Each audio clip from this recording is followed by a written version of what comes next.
ধরেন না দাদা। খবর পাইছে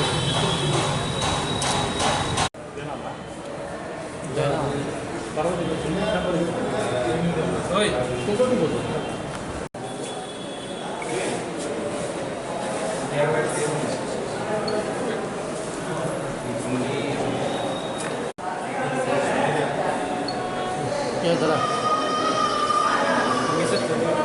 একটা মিছিল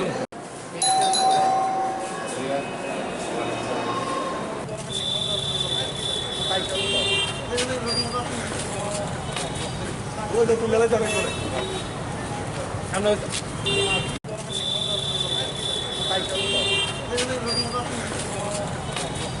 ওই দেখুন মেলায় যাবে করে আমরা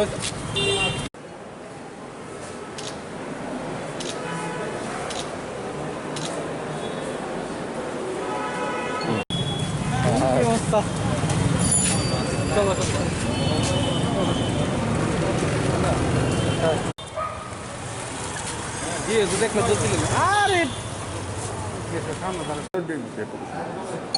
বিগত যে প্যান্ডেমিক চলছে বিগত 5 মাস যাবৎ আমরা দেখতে পাচ্ছি যে রাজ্যের যে ছাত্রছাত্রীরা আছে বিশেষত টেকনিক্যাল কলেজ এবং ডিপ্লোমা কলেজ মেডিকেল কলেজের ছাত্রছাত্রীরা তাদেরকে ফি স্ট্রাকচার যেটা তাদের উপর চাপিয়ে দেওয়া হয়েছে দেখা গেছে অনেক প্রাইভেট কলেজে এবং সরকারি কলেজেও কোনো জায়গায় ফি স্ট্রাকচার বৃদ্ধিও করা হয়েছে আমরা লক্ষ্য করতে পেরেছি। টেকনো ইন্ডিয়া মতো ইঞ্জিনিয়ারিং কলেজে বাস ফি নেওয়া হচ্ছে, কোনো জায়গায় হোস্টেলে ছাত্রছাত্রীরা থাকছে না কিন্তু ফুডিংয়ের যে টাকাটা তারা নিচ্ছে।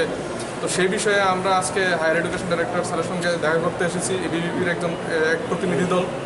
আমরা ওনার সঙ্গে যেসব ইস্যুগুলি আছে ছাত্রছাত্রীদের তা নিয়ে সবিস্তারে আলোচনা করেছি এবং উনি আমাদের আশ্বস্ত করেছেন যে তিনি গুরুত্ব দিয়ে বিষয়গুলি দেখবেন। আমরা উকিলবাড়িতে বিদ্যার্থী পরিষদ মূলত ছাত্রদের স্বার্থে কাজ করি এবং আমরা যতদিন ছাত্রদের স্বার্থে কাজ করছি ততদিন ছাত্রদের যে সমস্যা আছে সেই সমস্যাকে আমরা সমস্যা রাখতে দেবো না, তার এক জেনারেলাইজড হয়তো আমরা এক সমাধানের দিকে নিয়ে যাব এবং সেই প্রক্রিয়ার অন্তর্গত হিসেবে আমরা আজকে এখানে এসেছি। আপনার নাম? প্রীতম পাল, এনইসি মেম্বার।